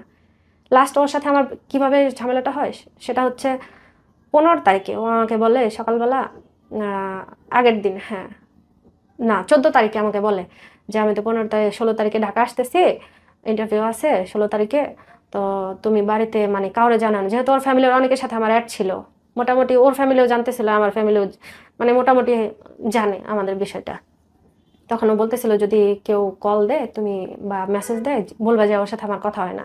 ও সবসময় হাইড করতে চাইতো, কিন্তু আমি চাইতাম যে আমাদের বিষয়টা সবাই জানুক, যে না জানলে কেমনে ভালোবাসলাম, বিয়ে করলেও তো সবাই জানবে, তো রিলেশনে তো সবাই জানুক, তারপর হচ্ছে বিয়ের পরেও সবাই জানুক। আমি চাইতাম যে এটা পূর্ণতা পাক, কিন্তু ও চাইতো যে না, গোপনই ভালোবাসা, গোপন সুন্দর। কিন্তু ভাইয়া সব ক্ষেত্রে কিন্তু গোপন সুন্দর হয় না। আজকে দেখা গেছে রিলেশন করলাম গোপনে, তারপরে হচ্ছে সবকিছুই করলাম, বিয়েও করলাম, কিন্তু কেউ জানলো না, আমাকে ছাইড়া দিয়ে গেল, তার প্রমাণ কি থাকবে? আমি সবসময় চাইতাম যে প্রমাণ থাক, ও যে আমার সাথে আছে বা আমাকে বিয়ে করতে চাইতেছে, সবকিছু করতেছে। তুমি যে ওরে ভালোবাসো এর কোনো প্রমাণও চাইছে? হ্যাঁ চাইছে। তোমার ছবি ভিডিও, খোলামেলা ছবি ভিডিও নিছেও কখনো? না, ওরকম খোলামেলা কিছু চাই না, সবসময় বলতো যে তুই আমাকে ভালোবাসিস না, তুই আমাকে করাস না, প্রমাণ দে, তুই আমাকে বিয়ে কর। এর মধ্যে কি হয়েছে ভাইয়া, গেল মাসের আগের মাসে আমার বোনের বিয়ে হয়। তো ভাইয়া বিয়েতে কিন্তু স্বাভাবিক অনেক ঝামেলা থাকে, বাড়িতে অনেকেই থাকে। তখন হচ্ছে আমি ওই বিয়েতে যাই, ওই 3 দিন আমি ওকে একটু মোটামুটি সময় দিতে পারি না। সময় বলতে কি, মানে কথা হয়, দেখা গেছে 8-10টা মেসেজের পর আমি একটু 2-3 ঘন্টা আবার একটু বিজি, যেহেতু 2 দিন যাবত বিয়ে হয়েছে, গায়ে হলুদ প্লাস বিয়ে, আমি একটু বিজি ছিলাম। ও আমাকে বলতেছিল তুই আমাকে ইগনোর করস, তোরে ছাড়া আমি বাঁচবো না, মানে এত প্রকার ইমোশনাল ব্ল্যাকমেল, কান্নাকাটি, না খাওয়া, 3 দিন পর্যন্ত খায় নাই, 3 দিন খায় নাই, গোসল করে নাই, কিচ্ছু করে নাই। ও আমাকে বলতেছিল তুই তো সুখে আসস, আমি তো সুখে নাই। ও যে খাচ্ছে না, আপনার প্রমাণ কি? খাচ্ছে না, পিক পিক পাঠাচ্ছে, মানে সত্যি, মানে এমন একটা মানে অবস্থা, আমি মানে বুঝতে, তখন আমি ওকে বললাম যে দেখো আমি তো বিজি, আমি তার 2 দিন আগেও বলে দিছে দেখো আমি বিয়েতে যাবো, একটু বিজি থাকবো, আমার বোনের বিয়ে। তখন ও বলে যে তুই, তারপরে যখন আমি ওকে সময় দিতে পারি না, ও বলে আমি নাকি ইচ্ছা করে ওকে আর কি ইগনোর করতেছি, ইচ্ছা করে ইগনোর করস তুই আমাকে। আচ্ছা, আপনি ধরেন এই ছেলেটাকে ভালোবাসতে আপনি যে এই পরিমাণে পরিশ্রম করছেন, আপনার জামাইকে ভালোবাসতে কি এই পরিমাণ পরিশ্রম করেছিলেন আপনি? হ্যাঁ ভাইয়া, আমি ওকে পায়ে পর্যন্ত ধরছি যে তুমি আমাকে ভালোবাসো, গুরুত্ব দাও, আমাকে বোঝো, সবসময় আমার মানে ভাইয়া, আপনি যদি আপনার ওয়াইফকে সবার সামনে ছোট করেন, অসম্মান করে কথা বলেন, তখন কিন্তু যে কোনো জায়গায় গেলেও যার কিনা হাজবেন্ড সম্মান দেয় না, তার কিন্তু কোথাও সম্মান নেই। ও আমাকে ওর ফ্যামিলিতে, আমার ফ্যামিলিতে, রাস্তাঘাটে, বন্ধু বান্ধবের সামনে, মানে সবার সামনে ছোট করে কথা বলতো, মানে যতটা নিচে নামানো যায় আমাকে। খুব সুন্দর কথা বলছেন। কোনো পুরুষ যদি তার বউকে সম্মান না করে, ওই মেয়েকে কেউ সম্মান করে না আসলে। আমরা শেষ করব ভাইয়া, লাস্টলি যারা দেখছে, যারা একটু একটু করে এখনো পরকীয়ার দিকে এগোচ্ছে, তাদের জন্য যদি কিছু বলতে চাও? এখন আমি তাদের জন্য এটাই বলবো যে আবেগের বশে, আর বয়সের ছোট হোক আর বড় হোক, আবেগের বশে যেন কেউ কোনো রিলেশনে না জড়ায়, যেটাতে আছে ওটাতেই সন্তুষ্ট থাকা বা ওটাতেই নিজেকে আর কি মানায় চলা। আর যদি এটাও সম্ভব না হয়, যত যাই হোক, অন্তত কান্নাকাটি করো নামাজে, যায় নামাজে আল্লাহর কাছে, কিন্তু কারো কাছে ভালোবাসার দাবি বা একটু শান্তি দাবি করাটা এটা ভুল। পরকীয়া কখনো শান্তি দেয় না। এখন আমি ওকে ছাড়তেও পারতেছি না, ধরতেও পারতেছি না, ও আমাকে ছাড়তেছেও না, ধরতেছেও না। যখন আমি দূরে যেতে চাই তখন হচ্ছে আমাকে সামনে কাছে আসে, আর কাছে গেলে দেখেন যে দূরে ঠেলা দেয়। আরো 10টা মেয়ের সাথে কোলে করে নিয়ে বসে আছে। হ্যাঁ, বাহ, এটাই তো হওয়ার কথা আসলে। আপনার যার সঙ্গে বিধাতা লিখে রাখছে, সুখটা তার কাছেই খোঁজেন। এখন ভাইয়া আমি হাজবেন্ডের সাথেও সংসার করতে পারতেছি না, যখন কিনা একটা মানুষ যখন অন্যজনের মন দিয়ে দেয়, তখন কিন্তু সে এই সংসারে মৃত, ওইভাবে মৃত। খুব সত্যি, খুব সত্যি। সবাই তো ঘরে ঘরে বন্দি। তো ওই সময়টা আমি যখন ঘরে ছিলাম, তখন আমি অনলাইনে আসক্ত হয়ে যাই। জি। ওই সময় একটা মানে মেসেঞ্জারে একটা যে আড্ডা গ্রুপ থাকে, ওইখানে হচ্ছে ফ্রেন্ড সার্কেল সবাই আড্ডা দেয়, এরকম একটা গ্রুপে আমাকে কোনো না কোনো ভাবে একটা ভাই আমাকে অ্যাড করে। অ্যাড করার ফলে ওইখানে তখন আমি চ্যাটিং কিভাবে করে জানি না ভাইয়া, মানে আসলেই জানি না যে কিভাবে চ্যাটিং করতে হয়। তারপরে হচ্ছে আমি ওই 2-1 দিন দেখার পরে যখন কিনা আমার নাম ধরে মেনশন দিয়ে ডাক দিয়েছে, ঈশিতা আপু কি করো, তখন আমি ভাবলাম যে একটা রিপ্লাই দিই।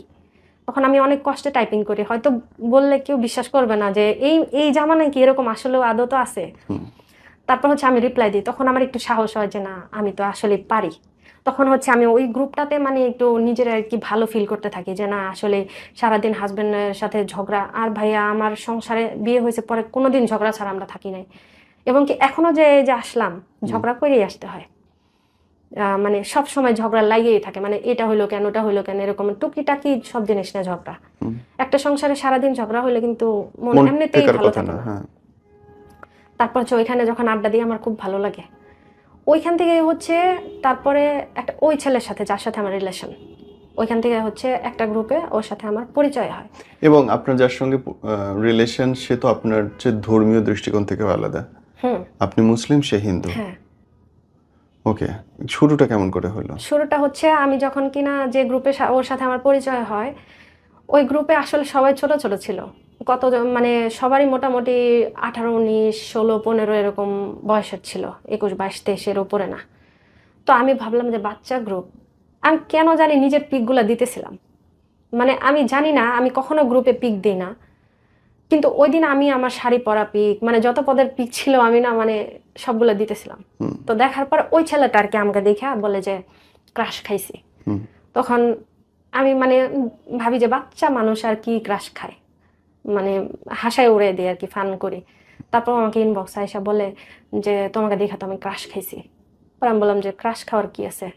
তখন মানে টুকিটাকি ওর সাথে কথা হইলো, তারপরে আমি কেন যেন ওকে ব্লক দিলাম। প্রথম দিনে কথা বলার পরে ব্লক দিয়ে দিছি। ব্লক দেওয়ার পরে ও হচ্ছে আমাকে গ্রুপে এসে বলতেছে, আন্টি বলে ডাকতো তখন আমাকে, যে আন্টি তুমি আমাকে ব্লক দিলা, ব্লকটা খোলো, কথা আছে। পরে আমি বললাম যে কি বলবা বলো, বলে যে ইনবক্সে আসো। পরে ইনবক্সে গেলাম, তখন ওইখান থেকে টুকিটাকি কথা, আমার মেয়েকে নিয়ে স্কুলে যায়। আমি যেহেতু কুড়িলে থাকি, আমার বিশ্ব রোডে থেকে হচ্ছে কুড়িল থেকে হচ্ছে আমার খিলখাতা যাওয়া লাগে, কর্মীটোলা আমার মেয়ে স্কুলে পড়ে। তারপরে হচ্ছে ওইখানে যখন কিনা আমি যাই স্কুলে, মেয়ের তখন এক্সাম চলতেছিল, বসে বসে ভালো লাগে না, তখন কি করতাম ওর সাথে চ্যাটিং করতাম যে কি করতেছো, খাইছো কিনা, মানে খুব কেয়ার করতো। তো আমার কাছে কেমন জানি ভালো লাগতো। আর মানে তখন আন্টি বললো না, মানে যে যাক আমার একটা মানুষ আছে যে আমার খোঁজ খবর নাই, এরকম ভাবতাম। তারপর ওইখান থেকে কথা বলতে বলতে জুনের 3 তারিখে, আমার মেয়ের যেহেতু বার্থডে 6 তারিখে জুনের, তো আমি করছি 3 তারিখে আমার ননদের জামাই আসলো বিদেশ থেকে, হচ্ছে ওনাকে নিয়ে আমি চাঁদপুর যাই।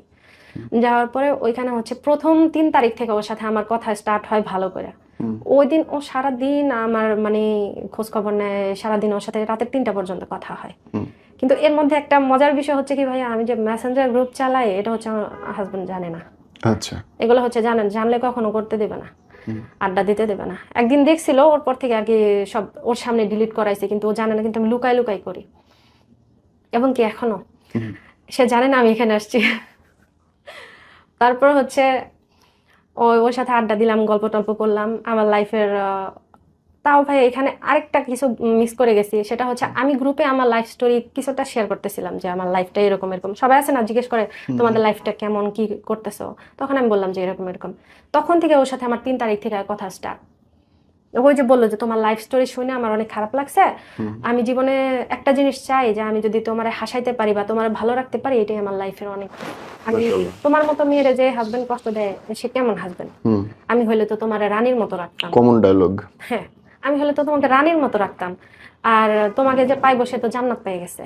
আর ওর একটা জিনিস ভাইয়া ভালো লাগতো কি, দেখেন সবারই একটা ধর্মের প্রতি দুর্বলতা আছে। ও হিন্দু হলে কি হইব, কথায় কথায় মানে সালাম দিত, আলহামদুলিল্লাহ বলতো, ইনশাল্লাহ বলতো। ওর কথার ভিতরে কোনো হিন্দুর কোনো ছোঁয়া ছিল না, মানে ও সবকিছুতেই মুসলিমদের মতো চলাফেরা। তখন আমি ওকে একদিন জিজ্ঞেস করি, আচ্ছা একটা কথা প্রশ্ন করি, তুমি কি হিন্দু না মুসলিম? তখন বলে তুমি কি আমার নাম দেখো নাই? আমি দেখছি তো। বলে যে তাহলে কেন মানে জিজ্ঞেস করলা? পরে আমি বললাম আমি তোমাকে তো দেখে তো বোঝা যায় না তুমি যে হিন্দু, তুমি তো পুরো একদম মুসলিমদের মতো চলাফেরা। আপনাদের এই প্রেমটা কি সামনাসামনি দেখে হয় নাকি অনলাইনে হয়? অনলাইনেই। ও হচ্ছে আমার জন্য পাগল। আমি ওই যে ব্লগ যে দিলাম কথা বলার পর, তারপর হচ্ছে 3 তারিখ থেকে স্টার্ট কথা শুরু জুনের, তারপর থেকে মানে প্রতিনিয়ত ও বলতেছে যে প্রপোজ করে নাই, কিন্তু মানে ইঙ্গিতে ইশারায় বুঝাইতো তোমার ছাড়া আমি থাকতে পারবো না। তখন ওর লাইফ স্টোরি যখন আমি জিজ্ঞেস করলাম, তখন ও বললো যে আমার একটা মেয়ের সাথে রিলেশন ছিল, ওই মেয়েটা আমাকে ধোকা দিছে, ওই মেয়েটা আমাকে ছাইড়ে গেছে। তখন আমি বললাম যে তুমি ওই মেয়েটার আইডি লিঙ্ক দাও, ফেসবুক আইডি লিঙ্ক, আমি ওর সাথে কথা বলে। ভাই আমার একটা গুণ আছে কিন্তু, মানে যদি কারোর সাথে কারো ভেজাল হয় বা ব্রেকআপ হয়, আমি এটা ভালো সলভ করে দিতে পারি, এই গুণটা আমার আছে। ঘটক ইশাক ভাই। কিন্তু নিজেটাই ঠিক করতে পারি না। তো ওই হিসেবে আমি ওকে বলে যে না তুমি আমার লাইফে আসছো, আমি আর কাউরে চাই না, তুমি আমার লাইফে যতদিন আসো আমি এভাবে থাকবো। কিন্তু তখনও কিন্তু গার্লফ্রেন্ডের সাথে টুকিটাকি কথা হয়, কিন্তু ওর গার্লফ্রেন্ড পাত্তা দেয় না। দেখা গেছে ও এখন একটা মেসেজ দিলেও 2 ঘন্টা পর রিপ্লাই দেয় Okay. বা পরের দিন রিপ্লাই দেয় এরকম। তো আমি বললাম যে দাও ঠিক করে দিই, বলে না তুমি আসো আমার আর কিছু লাগবো না, আমি তোমার পাইলেই হ্যাপি। তখন আমি বললাম দেখো লাইফে 2টা মানুষ রাখা যায় না, 2টা নারী রাখা যায় না। দেখা গেছে আমার জন্য ওর প্রবলেম হতে পারে বা তোমার জন্য আমার প্রবলেম হতে পারে। তখন ও বললো যে শোনো, দুনিয়া একদিকে তুমি একদিকে, তোমার ছাড়া আমি কিছুই বুঝি না, তুমি থাকলেই হবে, কে থাকলো না থাকলো দেখার বিষয় না। পর আমি বললাম যে আচ্ছা আমি একটা প্রশ্ন করি, তুমি কি আমাকে ভালোবাসো? তুমি তো সব জানো। পর আমি বলছি দেখো কখনো কারো মনের খবর কিন্তু জানা যায় না, তুমি যদি নিজে থেকে না বলো আমি কিন্তু কখনোই জানবো না। তখন ও বললো যে হুম। তখন বলে যে আচ্ছা আমরা বিয়ে করি। পর আমি বললাম যে কিভাবে? কবুল বলো। হাসবো না কান্না করবো বুঝতেছি না। বলে কবুল বলো। পর আমি বললাম কেন? আমি মানে একটু বিরক্ত বোধ করতেছিলাম যে অনলাইনে বিয়ে, মজা করো তুমি আমার সাথে, মানে মনে মনে ভাবতেছি মজা করো আমার সাথে। বলে সত্যি বিশ্বাস করো আমি তোমাকে বিয়ে করব। পরে আমাকে বলে যে বলো কবুল বলো।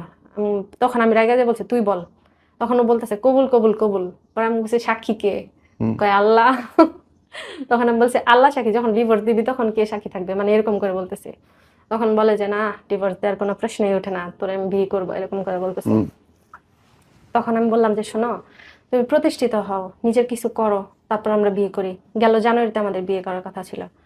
তখন ও আমাকে বলল যে হ্যাঁ কিছু করব, কিন্তু কথা হচ্ছে ওরকম তো কোনো অপশন নাই। তখন হচ্ছে এমন দিন গেছে ভাইয়া যে ওর হাত খরচ আমি চালাইছি, ওরে ওরে ফোনে টাকা দিছি, তারপর ওর হচ্ছে কি লাগবে দেখা গেছে মাঝে মধ্যে একটা ঘড়ি কিনে দিছি, মাঝে মধ্যে একটা যে প্রথম দেখাতে ওর একটা ঘড়ি গিফট করি আমি।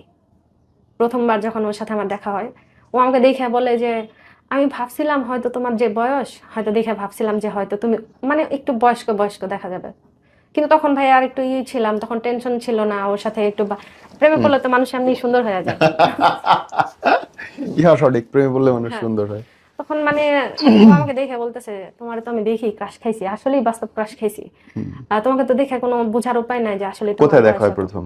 প্রথম দেখা হয় আমাদের একটা মার্কেটে, আচ্ছা। সুবাস্ত মার্কেটে, শাহজাদপুরের ওদিকে। তখন ও আমাকে দেখে, ও রাস্তার ওপারে ছিল, আমি ওকে দেখে মানে যেহেতু ওর পিক দেখছি আমি চিনতে পারছি। ওই পার থেকে ওর হাতটা যখন ধরে আমি পার করে আনি, হাত ধরার পর ও মানে এমন নার্ভাস হয়ে গেছে জীবনের ফার্স্ট, মানে ও গাড়ির নিচে পা দিতে গেছে, আমি ওর হাত দিয়ে টাই না মানে সরে আনছি। ও কি আপনার চেয়ে ছোট ছিল বয়সে? হ্যাঁ বয়সে কত ছোট বছর ছিল। বয়সে ছোট? ভাইয়া এটা হচ্ছে অনেক গ্যাপ, 10 বছর 11 বছরের গ্যাপ। মানে আপনার হচ্ছে এখন 31, ওর হচ্ছে 21? হ্যাঁ আচ্ছা, এরকম। ওকে। জি। তারপরে হচ্ছে এরকমই প্রেম চলতে থাকে, ভালোই দিনকাল চলে। তারপর হঠাৎ করে হচ্ছে যখন কিনা মানে আমি পুরোপুরি ওর আসক্ত হয়ে গেছি, তখন হঠাৎ করে ওর পরিবর্তন, মানে কেন যেন ব্যস্ততা দেখায়, আমি অসুস্থ হয়েছি, মানে আমার তখন জন্ডিস হয়েছিল, খুবই ব্যস্ততা দেখাইতেছে যে আমার কাজ আছে, আমার খেলা আছে, আমি খেলতে গেছিলাম, আমি এটা করছিলাম, আমি ওটা করছিলাম, মানে বাহানার তো কোনো শেষ নাই। যখন রিলেশনের শুরু তখন কিন্তু ভাইয়া মানে দুনিয়া উথাল পুথাল হয়ে গেল, কিন্তু ওই মানুষটার জন্যই সময় থাকে, খাওয়া নাওয়া সবকিছু বাদ, মানে এই মানুষটারই আমি চাই। কিন্তু যখন কিনা বুঝতে পারে যে এই মানুষটা আমার প্রতি আকৃষ্ট হয়ে গেছে, তখন কিন্তু আর সময় থাকে না। ওকে, এই এই ওর সাথে যখন প্রেম হচ্ছে, এই দেখা হয়েছে কয়বার টোটাল আপনাদের? টোটাল দেখা হয়েছে, প্রথম দেখা হয়েছিল 1 বছর 2 বছর আগে, তারপর হচ্ছে কিছু মাস পরে আবার আসছিল, এইভাবে ও মানে কই মোট থাকতো? 5-6 বার দেখা হয়েছে, মাস 3 আগেও দেখা হয়েছে। থাকতো কোথায়? ও হচ্ছে রংপুর থাকতো। রংপুর থেকে এসে দেখা করতো? হ্যাঁ, এমনও গেছে ভাইয়া যে ওর গাড়ি ভাড়া বা ওই যে ও পাঠাও করে আসছে ওর, এটাও আমি ভাড়া দিছি ওর। এই যে আপনাদের দেখা হলো, আপনাদের কি কখনো শারীরিক সম্পর্ক হয়েছে? এটা ভাইয়া এটাই মেন প্রবলেম, আমি এটা আর কি, কি রকম প্রবলেম? ওর সাথে দেখা হওয়ার পরে ওরকম সম্পর্ক হয় নাই, কিন্তু মানে আমাদের আর কি টাচিং টাচিং কিছু হয়েছে আর কি। আচ্ছা, স্পর্শজনিত। হ্যাঁ, রাস্তায়, রিক্সায়? না কোথায়? রেস্টুরেন্টে। আচ্ছা, ওকে।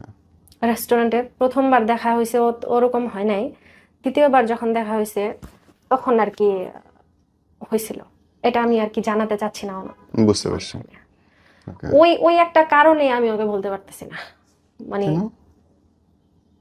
মানে আমার লাইফে আমি বিয়ে হয়েছে 16 বছর, কিন্তু কোনো পুরুষের যে একটা একটা ওইটা আমি আর কি করতে পারি না এখনো পর্যন্ত, ওরে ছাড়া। ওর মাধ্যমে যেটা পাইছি আমি, মানে ওর টাচটাও আমার ভাল লাগে, ওর কথা বলার ধরনও ভাল লাগে, ওর সবকিছুই ভাল লাগে, এটা আমি এর থেকে সুন্দর কেউ যদি আমার সামনে দাঁড়ায় থাকে বা এর থেকে ভালো কেউ দাঁড়ায় থাকে, আমার ওরকম আসে না, ফিল আসে না। ওর ওর ভালোবাসা চলতেছে, এর মধ্যে বদলটা হইলো কখন গিয়ে ওর? বদলটা হলো 1 বছর পরে, ওই যে একটা মেয়ের সাথে ওর সম্পর্ক জড়ায় গেল। ওর বোন বলল, বোনের সাথে ডেটিং এ গেল। তখন আমি ওর বোনের সাথে ডেটিং এ গেল? হ্যাঁ, ও বোন বলে পরিচয় দেয়, কিন্তু ওর সাথে ডেটিং এ গেছে।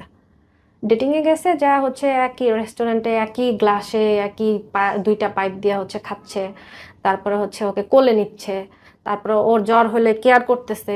কোলে নিচ্ছে মানে ওই বোনের বয়স কত তার? এই তো এসএসসি দিল এবার, মানে দিছে গেলবার দিছে এবার কলেজে।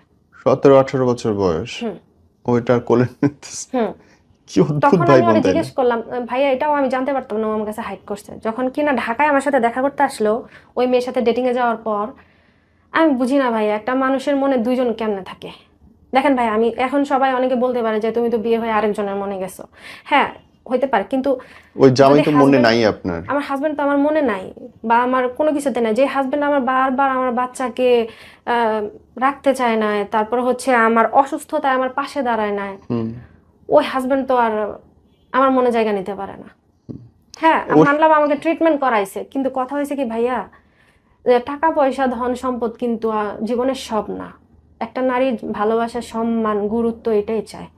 ও যখন আপনার এই পরকীয়াটা চলছে তখন কি আপনার হাজবেন্ডের সঙ্গে শারীরিক সম্পর্ক ঠিক আছে? প্রথম ছিল, ঠিক ছিল। যখন কিনা একদিন ও আমাকে জিজ্ঞেস করলো যে তুমি কি ওর সাথে এরকম শারীরিক সম্পর্কে আসো, তখন আমি বললাম হ্যাঁ আছি তো। তখন আমি জানি না যে মানে ও আমার, মানে আমি ভাবতাম যে ও আমাকে ধোকা দিব, মানে এরকম কিছু একটা ভাবতাম, মানে যখন আবেগে পড়ার আগে এরকম ভাবতাম। কিন্তু যখন একদিন ওর আবেগে পড়ার আগে যখন কিনা একবার সম্পর্কে ছিলাম, তখন ও একদিন আমাকে বললো যে তুমি কি এগুলা করো। পরে আমি বললাম যে হ্যাঁ, ও তো আমার হাজবেন্ড, ওর হক আছে, আর আমাকে তো ও এমনি রাখবে না, কোনো হাজবেন্ড এইভাবে রাখে না। তখন ও বললো যে, একটা খারাপ ভাষায় গালি দিল ভাইয়া, হুম। যে তুই তো এরকম, মানে একটা গালি দিল, হুম। তুই রাস্তার কুত্তা, এরকম করে গালি দিল। হুম। তখন আমি বললাম যে কি হয়েছে, তুমি এরকম করে রাগো কেন? হুম। বলে যে কথা বলবি না, তুই এগুলো করছিস কে, মানে এগুলা বইলা, মানে খুবই মানে করতেছে। তারপরে কি হয়েছে ভাইয়া, আমি কিন্তু ওকে ছাইড়া যেতে চাইছিলাম অনেকবার। আমি ওর এরকম মানে প্রথম প্রথম যখন কিনা ও আমার সাথে এরকম পাগলামি টাগলামি করতো, ছাইড়া যেতে চাইছি, এবং কি প্রুফ আছে আমার কাছে। হুম। ও হাত কাটছে, ও গলায় দড়ি দিতে গেছে, ও বিষ খাইতে গেছে, ও মেডিসিন খায়, মানে ট্যাবলেট খায় খায় পইরা থাকছে, 10টা 15টা করে 20টা করে ট্যাবলেট খাইছে, এরকম গেছে। যে ট্যাবলেট খায় খায় ও অজ্ঞান হয়ে পড়ে আসছিল, মানে বেহুশ, অজ্ঞান বলতে বেহুশ হয়ে পড়ে থাকতো। আমাকে বুঝেন তো, ছেলেটা আপনার চেয়ে 10 হুম বছরের ছোট, তারপর হুম। আপনি পাগল হইলেন কেমনে তার জন্য? ভাইয়া ও যে আবেগে হয়ে গেছে, মানে দেখেন এখানে যদি প্রশ্ন করেন তাহলে হচ্ছে এরকম অনেক অনেক মানুষ আছে যারা বয়সে অনেক ছোটদের বিয়ে করে। ওদের মধ্যে ভালোবাসাটাই বড় কথা, বয়স কিন্তু বড় কথা না। আমি বয়স দেখে বিয়ে মানে পছন্দ করি নাই, বা ওর ধর্ম দেখেও করি নাই। আমি ওর ধর্মের সম্মান দিই, ও হিন্দু হোক, মুসলিম হোক, বৌদ্ধ হোক, খ্রিস্টান হোক, ও মানুষ, এটা আমার কাছে বড় কথা। প্রথমত সে আর হিন্দু, আপনি বয়সের, মুসলিম, আপনি হুম 31, ওর বয়স 21, হুম। আপনি বাচ্চার মা, 2টা 5বার প্রেগন্যান্ট হয়েছেন, সে এখনো ভার্জিন ছেলে। আপনার মনে হলো না যে এগুলো সবগুলো একটা বড় বড় অবস্ট্রাকল, বাধা? ভাইয়া তখন আমার, এবং কি দেখেন আমার মেয়েরা কিন্তু এগুলো জানে, আমি কিন্তু এটা হাইড করি নাই।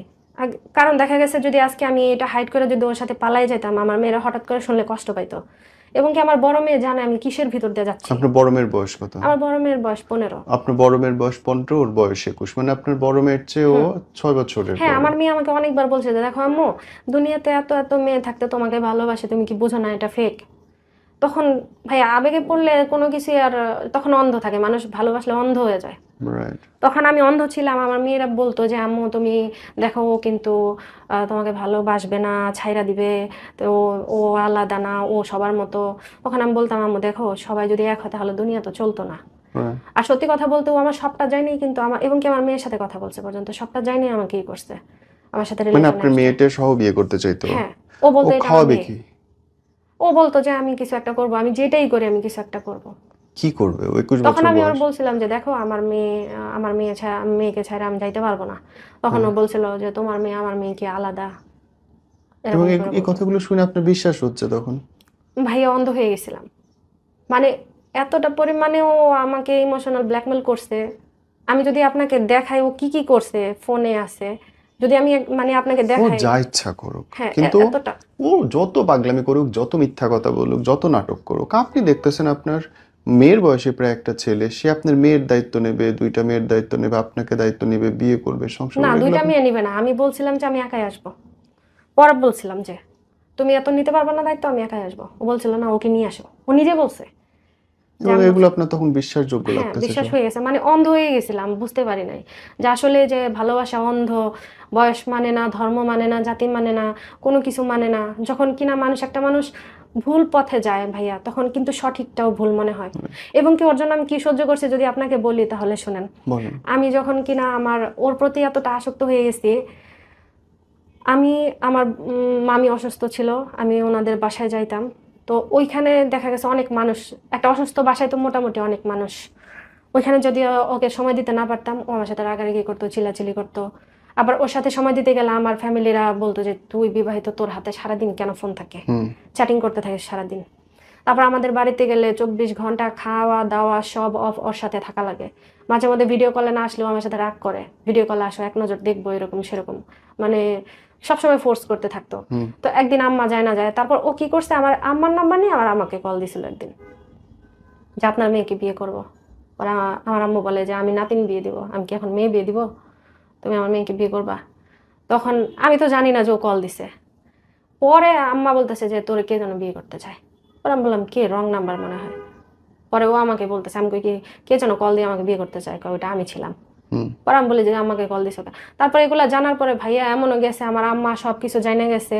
জানার পরে আমার আম্মা বলতেছিল তুই যদি ওই হিন্দু ছেলের সাথে সম্পর্কে থাকিস তাহলে হচ্ছে আমি মরে যাবো, আমি বিষ খাবো। আমার জীবনে আমার স্বামী ছিল না, আমি অল্প বয়সে ডিভোর্স হয়েছে, আমার আম্মুর অল্প বয়সে ডিভোর্স হয়েছে, মোটামুটি আমার আম্মুর যখন 20-21 বছর বয়স তখন ডিভোর্স হয়েছে। তো আম্মু বলছে যে যে তোর আব্বু ছিল না, আমি কষ্ট করে খাইছি, তোদের মানুষ করছি, কিন্তু কখনো আমি কোনো পুরুষের আমি কলঙ্ক গায়ে নিইনি।